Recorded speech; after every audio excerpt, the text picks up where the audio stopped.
Hello sir, good afternoon. Sir, तो आज का हमारा जो डिस्कशन है, जो हार्ट डिसीज के जो बच्चे होते हैं उनका पोस्ट सर्जरी हमें कुछ चीज़ों का जो ध्यान रखना है। जैसे मैं भी एक पेरेंट हूँ, मेरे भी बच्चे का एक ऑपरेशन हार्ट का हुआ है। तो कुछ कॉमन क्वेश्चंस पेरेंट्स के माइंड में होते हैं। तो जैसे कि पहला क्वेश्चन, मेरे पास टोटल 5 क्वेश्चंस हैं पूछने के लिए, जो मेरे को बच्चे के देखभाल के लिए जरूरी है पूछना। तो पहला क्वेश्चन मेरा है, infection prevention and control practices at home. मतलब बच्चे का इन्फेक्शन से उसको बचाव और बच्चे का पूरा रख रखाव हमें कैसे रखना है। देखो, बच्चे का इन्फेक्शन आपको ये समझना पड़ेगा पहले। इन्फेक्शन का रिस्क जो है वो बच्चे का होता है। वो हर बच्चे को होता है। जो रूटीन में हम बच्चे को इन्फेक्शन कंट्रोल के लिए करते हैं, एक तो वैक्सीनेशन देते हैं, फिर उसका देखभाल में साफ सफाई का ध्यान रखते हैं। तो जो वैक्सीनेशन है उसके बारे में हम बाद में बात करेंगे। साफ सफाई का कुछ इस तरह से ध्यान रखना है कि अ, बच्चे को हॉस्पिटल ग्रेड सफाई की जरूरत नहीं है, लेकिन घर का सफाई का अत्यंत जरूरी है। जो भी बच्चे को छूता है, अभी हैंड वॉशिंग वगैरह तो कोरोना के बाद तो पता है, तो हैंड वॉशिंग करना है। रसोई घर, गुसल खाना, सब जगह जाने के बाद जो है साबुन पानी से हाथ धोने के बाद ही बच्चे को छूना है। और जो कपड़ा, बिस्तर, बिछौना ये सब इस्तेमाल करते हैं वो साफ सुथरा होना चाहिए। कोई एडिशनल स्टेरिलिटी या स्टेरलाइज होना चाहिए, गर्म पानी में धोना चाहिए, ऐसा कुछ नहीं है। घर का वातावरण साफ सुथरा हो और बच्चे के लिए जो है वो सफाई का एक एडिशनल लेयर होना चाहिए। सर, एक क्वेश्चन मेरा यहाँ पे और है। जैसे कि मैं नॉर्थ इंडिया की बात करता हूँ, तो यहाँ पे कभी सीजनल ऐसा रहता है कि बहुत गर्मी है एकदम से, हाँ। और कभी ऐसा होता है कि विंटर्स की बात करते हैं तो टेम्परेचर बहुत नीचे भी चला जाता है। तो गर्मी में टेम्परेचर बच्चे के लिए और सर्दी में उसका क्या ध्यान रखना चाहिए। जब अस्पताल में रहता है बच्चा और डिस्चार्ज होने तक, तब तो उसको एयर कंडीशनड अवस्था में ही रखते हैं। उसका टेम्परेचर का मेंटेनेंस के लिए वार्मर होता है या हीटर होता है या ब्लोअर होता है। आइडिया है कि जो दवाइयां हम देते हैं उससे टेम्परेचर रेगुलेशन में असर पड़ता है। मतलब बच्चे का टेम्परेचर वो खुद से नहीं रेगुलेट कर पाएगा जब तक हम, जैसे फिनॉक्सी की दवाई हो गई, फिनॉक्सी बेंजामिन नाम से एक दवाई देते हैं। ऑपरेशन के बाद वो 1 से 3 महीना, 3 से 6 महीना तक चलता है। तो उससे जो है टेम्परेचर रेगुलेशन में बच्चे का बॉडी इनकेपेबल हो जाता है एक्सट्रीम हीट में, हीट लॉस के लिए, या एक्सट्रीम सर्दी में टेम्परेचर को बिल्ड करने के लिए। तो रूम का जो टेम्परेचर है वो न्यूनतम, मतलब आमतौर पे इतना रखने का एडवाइस रखते हैं कि जो बड़ा आदमी है, जो एडल्ट है, पेरेंट है उसका, वो थोड़ा सा गर्म महसूस करे, इतना होना चाहिए। और अगर एसी चला रहे हैं तो उसमें एक पतीले में पानी भर के रख दें ताकि ह्यूमिडिटी जो है वो मेंटेन होना चाहिए। So temperature and humidity, both these things are very essential as far as the baby's home environment is concern. तो उसको धूप में ले जाना, ये सब सवाल आमतौर पे आते हैं कि हम उसको धूप में ले जा सकते हैं, क्या हम हवा में ले जा सकते हैं, पंखा चला सकते हैं।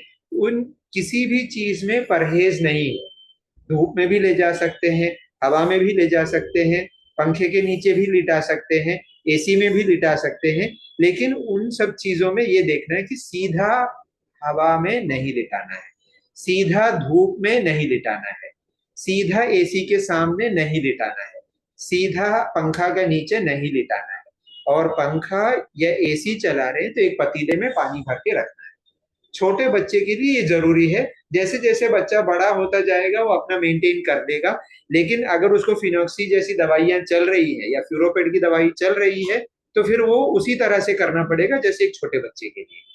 ठीक है सर, इसमें बस एक लास्ट क्वेश्चन मेरा यह है कि रात में बच्चे का जब जैसे सोने का टाइम होता है, तो कभी कभी एक प्रॉब्लम आता है कि लेट सपोज हमारे घर में मच्छर बहुत हो गए, तो हम लोग क्या करते हैं, मोर्टीन यूज कर लिया, ऑल आउट यूज कर लिया, एक तरीके से वो ड्रग्स है ना, हाँ, उसका स्मेल जो है कहीं ना कहीं रूम में है, या फिर आजकल बहुत सारे अगरबत्ती वगैरह लगा लेते हैं, तो हाँ। इसका हमें कैसे ध्यान रखना है? उसमें ये जरूर ध्यान रखना कि जिस कमरे में बच्चा सो रहा है उस कमरे में आपको ये good night, all out, Morton जलाकर नहीं छोड़ देना है। ठीक है, बच्चा वहां सोने से जाने से पहले 1 घंटा पहले जलाकर रख लो, या आपको अगरबत्ती जलाना है या बेगॉन लगाना है, वो जो भी करना है वो करके दरवाजा, कमरा बंद कर दो। और जब बच्चा सोने जा रहा है तब फिर कमरे को खुला छोड़ देना है, ये सब बंद कर देनी है। There should be no fumes, perfumes, odours and electronic items overnight when the baby is sleeping in that room. ठीक है। वन लास्ट क्वेश्चन सर, जैसे कभी कभी हम लोग जब बच्चे को अपने घर ले जाते हैं ऑपरेशन के बाद, तो होता क्या है कि नॉर्मल डिसीज बच्चे को हो गया, फीवर आ गया, उल्टी आना, दस्त लग जाना बच्चे को, कोल्ड हो जाना, खांसी का आना, तो यहाँ पे कुछ ऐसे कॉमन मेडिसिन जो मतलब हमें जो सिम्टम लगे बच्चे को, बुखार है, दस्त है, उल्टी है, तो उसके हिसाब से हम मतलब ऐसे कोई मेडिसिन जो खुद से बच्चे को हम दे सकते हैं? हाँ, आमतौर पे डिस्चार्ज समरी में हम मेंशन करते हैं for the next 5 days, those are उस तरह के मेडिसिन की, बुखार हो गया, टेम्परेचर हो गया तो क्रोसिन दे सकते हैं, उल्टी हो गई तो डोमस्टैल दे सकते हैं, पेट दर्द अगर बच्चा बोलता है या लगता है कि पेट दर्द है तो लैंजॉल जूनियर का वेट के हिसाब से दवाई दे सकते हैं, और सप्लीमेंट्स जो है वो दे सकते हैं। कुछ एक दवाइयां होती है कि अगर ज्यादा दस्त है तो एनवास की दवाई बंद कर देनी है, ज्यादा खांसी हो रही है तो एनवास की दवाइयां बंद कर देनी। तो डिस्चार्ज समरी में हर बच्चे का डिस्चार्ज के टाइम पर एडवाइज डिस्चार्ज में ये routine medicine dos and don'ts के तहत समझा करके ही हम भेजते हैं। और उसमें फिर ये अलग से है कि हाँ, अगर कुछ भी ऐसा लगे कि हाँ मुझे समझ नहीं आ रहा बच्चे को क्या हो रहा है, तो तुरंत डॉक्टर से संपर्क करना या हॉस्पिटल लेकर जाना ही उचित है। दवाइयां दे सकते हैं, क्रोसिन की दवाई आप निर्लोभ यूज कर सकते हैं, उसमें कोई परहेज नहीं है। वजन के हिसाब से जो दवाई प्रिस्क्राइब करते हैं वो आप 6 महीने से 1 साल तक क्रोसिन की दवाई खुद से भी दे सकते हैं। अगली बार जब आओगे डॉक्टर के पास तो उनको बता देना कि हमने इतने बार ये यूज किया। ठीक है। सो ओवरऑल इन्फेक्शन की जब बात करते हैं तो वो कहीं ना कहीं पेरेंट्स पे ही डिपेंड करता है कि बच्चे को आपको कैसे क्योर करना है, देखभाल उसकी कहीं ना कहीं आपको, सफाई का। सफाई का। हाँ, क्योंकि उसका इलाज तो फिर डॉक्टर के पास जाना ही पड़ेगा आपको। आमतौर पे छोटे बच्चों को वायरल इन्फेक्शन होता है, वो संपर्क से फैलता है। कोरोना के बाद तो पता ही चल जाता है कि वायरल इन्फेक्शन क्या है, और उसका रेस्पिरेटरी ड्रॉपलेट से फैलता है। बच्चों का दिल का दिक्कत के लिए उनको रेस्पिरेटरी इन्फेक्शन का ही ज्यादा रिस्क रहता है, तो इसीलिए रेस्पिरेटरी हाइजीन, मतलब जो भी आए घर में मिलने के लिए वो बच्चे के पास ना जाए। ठीक है, या मम्मी पापा बच्चे को लेकर के शादी ब्याह और इधर उधर घूमने फिरने के लिए पहले 6 महीने में ये सारी संपर्क वगैरह जो है वो जितना कम कर सके करें। ठीक है सर, दूसरा जो क्वेश्चन मेरा है वो है फीडिंग को लेके। तो यहाँ पे एक तो न्यू बॉर्न बेबीज होते हैं, हाँ, जो लेस देन 6 मंथ एज के हैं, हाँ। और कुछ 1 ईयर के बाद के भी हैं, हम्म, कुछ बिलो 5 ईयर्स भी हैं। हम्म। थोड़ा सा आप फीडिंग का एक वे जो है बच्चे को कराने का तरीका, और फीडिंग कराते समय क्या चीज ध्यान रखनी चाहिए, और क्या उसका इंटरवल रखें, रात का दिन का, वो थोड़ा सा सर उस पे, और आप। कि जब हम हॉस्पिटल से डिस्चार्ज करते हैं तो हर 2 घंटे में फीडिंग का एक, उसको हम रेजिमेंटेड फीडिंग बोलते हैं। मतलब छोटे बच्चे से शुरू करूंगा, बिल्कुल छोटा जो नवजात शिशु है उसको लेकर के जितना भी बड़ा बच्चा हो, 12 साल तक का हो, 14 साल तक का हो, हॉस्पिटल में आईसीयू में ये प्रैक्टिस है कि हर 2 घंटे में 20 से 30 ml दूध दिया जाता है, या तो ट्यूब से दिया जाता है या मुंह से दिया जाता है थोड़ा और वक्त बीतने के बाद। तो छुट्टी के टाइम पर माँ बाप को हमेशा ये संदेह रहता है, और बच्चे की ट्रेनिंग भी ऐसी हो जाती है कि हर 2 घंटे में वो जाग कर रोने लग जाता है, चाहे दिन हो या रात हो। तो उसमें ये व्यवस्था है कि बच्चे को 4 घंटे से ज्यादा भूखा नहीं रखना। लेकिन ये जरूरी नहीं है बिल्कुल भी कि हर 2 घंटे पे उसको दूध देना है। तो दिन के टाइम पर जब भी आप दे सकते हैं, हर 2 घंटे में भी दे सकते हैं, लेकिन सांझ होते रात होते ये ध्यान रखिए कि बच्चा 3 घंटा सो जाए या 4 घंटा सो जाए, 4 घंटे से ज्यादा लेकिन उसको सोने नहीं देना है, उसको जगा करके दूध देना है। तो होते होते घर जाने के बाद हफ्ता भर महीना भर होते होते जितना छोटा बच्चा है, रात को माँ और बच्चा दोनों मिनिमम 4 से 6 घंटा सो जाए, क्योंकि वो उसके हीलिंग के लिए भी जरूरी है, हेल्थ के लिए भी जरूरी है।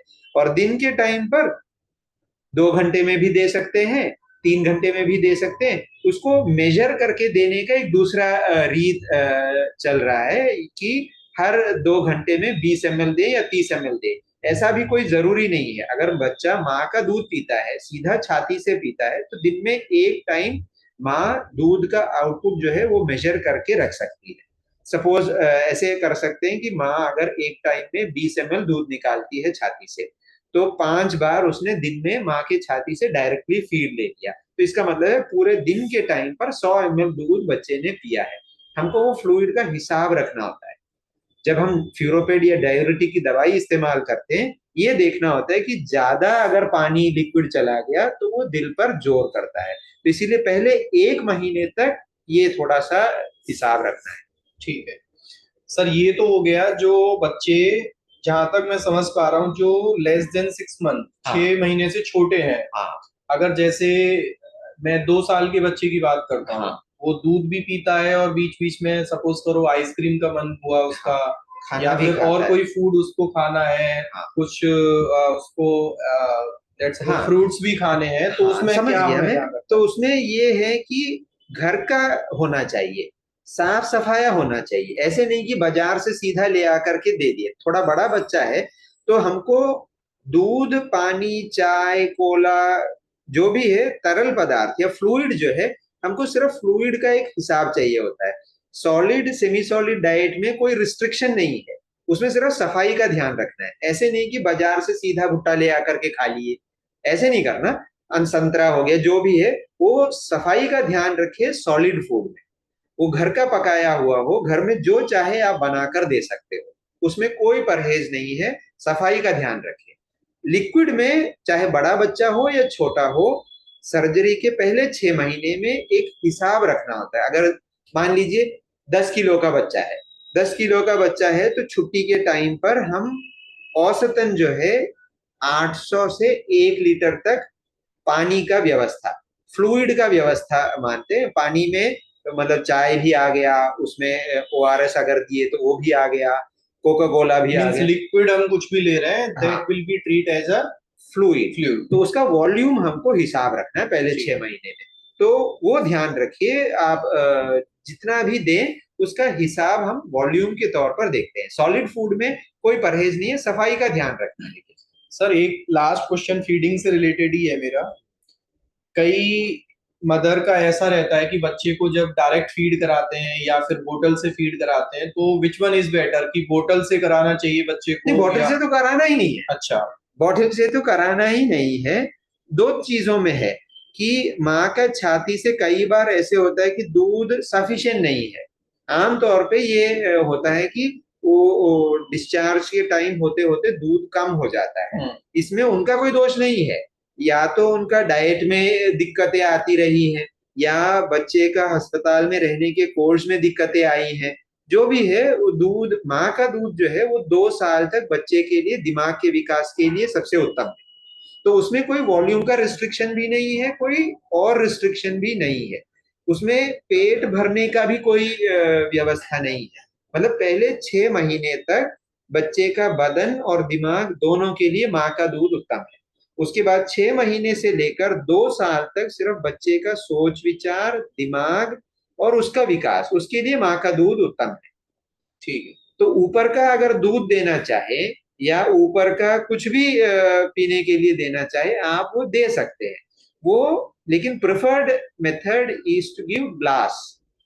आप ग्लास में फीडिंग कर सकते हैं या चम्मच कटोरी से ले सकते हैं। उसमें मेहनत थोड़ा ज्यादा होगा। लंबा नाक वाला पालड़ा का स्पून आता है, उसमें दे सकते हैं। अगर दांत आ गया बच्चे को तो वो ग्लास में दे सकते हैं, वो काट करके उसमें पी लेगा। ठीक है, ठीक है। नहीं है तो प्लास्टिक सिपर आएगा या मेटल बॉटल आएगा। मीन्स ओवरऑल कि उसको फीडिंग के प्रैक्टिस में या तो माँ का डायरेक्ट दूध पिलाएं, हाँ या फिर सर जैसे आजकल पाउडर के भी जो दूध बनाते हैं, या फिर काव मिल्क, या फिर बफेलो, या मतलब दूध काव का आप ज्यादा प्रेफर करते हैं या फिर पाउडर नहीं, वाला? मैं तो माँ का दूध ही देने के लिए एडवाइस करूंगा। नहीं, मेरा क्वेश्चन है कि अगर माँ जैसे किसी भी कारण बस दूध नहीं पिला पा रही है बच्चे को, तो फिर उसका अल्टरनेट क्या मतलब प्रेफरेंस देना चाहिए पेरेंट्स को? हाँ, लेकिन माँ का दूध का ऑल्टरनेटिव है नहीं, है ना, हाँ। ये समझ करके अगर आप फिर भी दूध देना चाहते हैं, 6 महीने के ऊपर हो गया बच्चा या 6 महीने से कम है, उसी अवस्था में आप प्रेशर डाल करके पूछ सकते हैं कि अब मैं बच्चे को क्या दूं, माँ का दूध नहीं है या वो बीमार है या किसी वजह से नहीं दे पा रही है, तो आप जो जो दूध अवेलेबल है, जो आप पीते हैं, वो दे सकते हैं। वो दे सकते हैं। ठीक है सर। बच्चे का क्या रहता है कि जैसे नाइट में मैं सोने से लेके क्वेश्चन है बच्चे का, जैसे बच्चा ऑपरेशन के बाद चीरा यहाँ लगाया जाता है, हाँ ठीक है, तो कुछ सोने का कोई प्रैक्टिस की बच्चे को इस वाले लेफ्ट साइड से या राइट साइड से या सीधा लेटाना है बच्चे को, उसमें क्या मतलब आपका मानना है? हाँ, ये अच्छा क्वेश्चन है ना। देखो, छोटा बेबी है, बिल्कुल अगर छोटा बेबी है, नवजात शिशु है, तो उसका हम ट्रेनिंग कराते हैं। जैसे आज एक 30 डे ओल्ड बेबी है, उसको कंगारू मदर केयर का ट्रेनिंग देते हैं। ठीक है, वो माँ के छाती से स्किन टू स्किन कांटेक्ट में ही सो जाता है। अब ऐसा नहीं है कि कंगारू मदर केयर सिर्फ माँ दे सकती है, बाप भी दे सकता है या पिताजी भी दे सकते हैं। स्किन टू स्किन कांटेक्ट ही एसेंशियल होता है। तो उसमें बेबी को माँ या पापा का छाती में सीधा लिटा देते हैं और वो वहीं सो जाता है। ठीक है, उसको उसके लिए कोई पोजीशन का प्रेफरेंस नहीं है। अगर माँ का इसमें है तो सिर्फ ये देखना है कि उसका सिर जो है वो एक तरफ को मुड़ा हो। बच्चे को अगर हम बिस्तर में लिटाते हैं, थोड़ा बड़ा बच्चा है तो अगर बिस्तर में लिटाते हैं तो उसको पुट्ठा लिटा सकते हैं, पेट के बल लिटा सकते हैं, क्योंकि सर्जरी के बाद जब दिल में चीरा करते हैं या छाती में चीरा करते हैं तो फेफड़ों के ऊपर जो परत होती है उसको भी काटते हैं। ठीक है, तो किस साइड में काटा है उस पर निर्धारित होता है कि क्या आप उसको राइट साइड आप लिटाओगे या लेफ्ट साइड आप लिटाओगे। तो ये सब घर में जाने के लिए हम ये सब नहीं एडवाइस करते, बोलते या तो उसको जब भी फीडिंग प्रैक्टिस हो या सो जाता है तो कूनी में उसका सिर हो और उसका बॉटम हाथ में हो और ऊपर करके पोजिशन करें। लेकिन अगर बिस्तर में लिटाना है, थोड़ा बड़ा बच्चा है और कंगारू मदर केयर नहीं कर रहे हैं, बिस्तर पे ही कर रहे हैं, तो फिर उसको करवट दे करके लिटाए on the side, whichever side, right side और लेफ्ट साइड, डजेंट मैटर। ठीक, इफ दैट उसके बाद आप उसको पुट्ठा पेट के बल भी लिटा सकते हैं, लेकिन उसमें थोड़ा सा दिक्कत होता है क्योंकि बच्चे का नाक जो है उसमें हवा का आवागमन नहीं होता। बच्चे का ओवरऑल ध्यान रखना है लेटते समय ना? हाँ, पुट्ठा नहीं लिटाना। ठीक है सर। अब मेरा जो थर्ड क्वेश्चन है वो है वैक्सीनेशन को लेके, हाँ कि हम लोग जैसे रेगुलर जो इम्यूनाइजेशन जो कार्ड हमें मिलता है, हाँ, उसको हम लोग फॉलो करते हैं, बर्थ का, फिर 1 मंथ का, 2 मंथ्स नहीं, का। आमतौर पे आशा दीदी जो है या जो नेशनल पॉलिसी में ये रिकमेंडेशन है कि अगर दिल में दिक्कत है या सर्जरी होनी है तो फिर वो इम्यूनाइजेशन नहीं कराते। वो बोलते हैं कि पहले सर्जरी कराइए। तो भूरी बहु बहुतायत में ये देखा है मैंने कि बच्चों का इम्यूनाइजेशन जो है सिर्फ जन्म का लगा हुआ होता है या एक आध और लग गया होता है, जबकि कुल मिलाकर के 6 वैक्सीनेशन का स्केड्यूल होता है 1 साल तक। तो जब बच्चे 3 महीने में आते हैं या 6 महीने में आते हैं तो उनका 1 या 2 वैक्सीन लगा हुआ होता है, बाकी छूट गए होते हैं, तो वो लगवाने हैं। छुट्टी के बाद या सर्जरी के बाद 1 हफ्ते के बाद कभी भी आप लगा सकते हैं, और सर्जरी से पहले लगवा रहे हैं तो 48 घंटे पहले लगाना होता है। ठीक है, ओवरऑल आपका कहना है कि जो वैक्सीनेशन है वो हाँ पूरा आपको करना है, या तो आप प्री सर्जरी करें या पोस्ट सर्जरी करें। हाँ जी। ठीक है, वो हाँ 48 घंटे पहले तक लगवा सकते हैं और वो एक हाँ, हफ्ते बाद उसमें एक कैविएट ये है कि 2 साल से अगर कम बच्चा है तो न्यूमोकोकल वैक्सीन और चिकन पॉक्स का वैक्सीन, स्पेसिफिकली हार्ट डिसीज वाले बच्चों को ये दो बीमारियों का प्रीडिस्पोजिशन थोड़ा ज्यादा होता है। तो इसीलिए 5 साल से कम उम्र में न्यूमोकोकल वैक्सीन लगाने से निमोनिया का रिस्क कम होता है, और 12 साल से पहले चिकन पॉक्स का वैक्सीन लगाने से चिकन पॉक्स भी कम हो जाता है। ठीक है, ये दो वैक्सीनेशन का हाँ, लेकिन ध्यान। वो सरकारी महकमे में नहीं मिलता। जी। अगर पेरेंट्स अफोर्ड कर सकते हैं तो हम 1 to 1 वो डिस्कस करते हैं। थोड़ा पैसा लगता है, 3,500 रुपए का लगता है, तो वो अगर लेकर दे सकते हैं तो लगा लें। ठीक है, तो सर लास्ट मेरा क्वेश्चन है अभी डिस्कशन में, जैसे सर्जरी के बाद फॉलो अप हो गया और सपोर्ट हो गया, डॉक्टर से कैसे हम लोग सपोर्ट ले सकते हैं, इंस्टीट्यूट हम लोग कैसे आ सकते हैं, और कोई ऐसा चैनल जो कि इजीली डॉक्टर तक पेशेंट को पहुंचा दे, उस पे आपका क्या कहना है? हाँ अच्छा, ये उसमें पहले ये समझना होगा कि छुट्टी के बाद एक शेड्यूल है फॉलो अप का।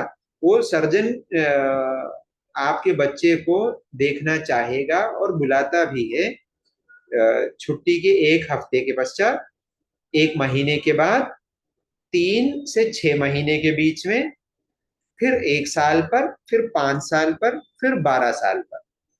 ठीक है, 1 हफ्ते से 1 महीने में बुलाता है ये देखने के लिए कि जो टांका लगा, जो छाती पर टांका लगा, जो दिल में टांका लगा, जो क्लिप डाले या जो सूचर डाले या जो वाल्व में चेंज किया, उसका जो जब दिल पर जो चीरा करते हैं वो हील हो जाता है या वो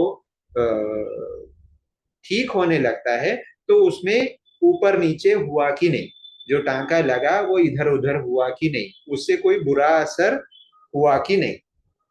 तो इसके लिए पहले 1 महीने में 1-2 बार अवश्य बुलाते हैं, एक्सरे कराते हैं। और फिर अगर दिल्ली से बाहर है बच्चा, अगर माँ बाप दिल्ली से बाहर रहते हैं और दिल्ली में रहने का कोई संपर्क या ये सुविधा नहीं है, तो फिर उनको 6 महीने या साल भर में बुला करके उनका एको किया जाता है। तो तब तक जो है दवाइयां चलती रहती हैं। अगर दिल्ली में ही रहते हैं तब तो फिर बीच में भी आ सकते हैं। तो इसीलिए छुट्टी के बाद भी 1 महीने तक दिल्ली के आसपास या दिल्ली में रहने की बंदोबस्त करवानी होती है, या बोलते हैं कि ये करें, ये देखने के लिए। अच्छा, अब उसके लिए हमने बच्चों के लिए और उनके माँ बाप के लिए एक सपोर्ट ग्रुप व्हाट्सएप में शुरू किया है जया नाम से। तो अगर जो साधारण सवाल होता है कि टीका कराना है, दस्त लग गया, बुखार है, खांसी है, या क्या मैं प्लेन में जाकर बच्चे को ले जा सकता हूँ, या ट्रेन में ले जा सकता हूँ, या बस में ले जा, मतलब बहुत सारे सवाल होते हैं। उन सब सवालों को पेरेंट्स का ये ग्रुप, यही पर्पस है कि वो सॉल्व कर सके, वो आपस में बता सके हाँ इससे कोई दिक्कत नहीं है, या दांत आने लग गया, मैं उसको क्या खिलाऊं क्या पिलाऊं, इसमें क्या दिक्कत है, ये सब चीजों के लिए ऐसा एक सपोर्ट ग्रुप है। और उसमें मेडिकल हेल्प भी है, ताकि अगर आपको कुछ पूछना है तो उसमें वो पूछ सकते हैं। जया नाम से हमने यही इसीलिए शुरू किया था, ताकि फिर उनको कोरोना के टाइम पर हर सवाल के लिए, हर प्रश्न के लिए और हर दुविधा के लिए दिल्ली तक आना असंभव हो गया था। तो मेडिकल फैसिलिटी तो नहीं दे सकते, लेकिन हाँ बच्चों के लिए खासकर पेरेंटिंग टिप्स एंड सपोर्ट उसमें हम प्रोवाइड करते हैं। ठीक है, तो सर अभी के लिए हम लोग आज नई क्वेश्चन डिस्कस करते हैं, आगे सेट ऑफ क्वेश्चंस जो भी होंगे we will discuss in next session. Okay, thank you for your time.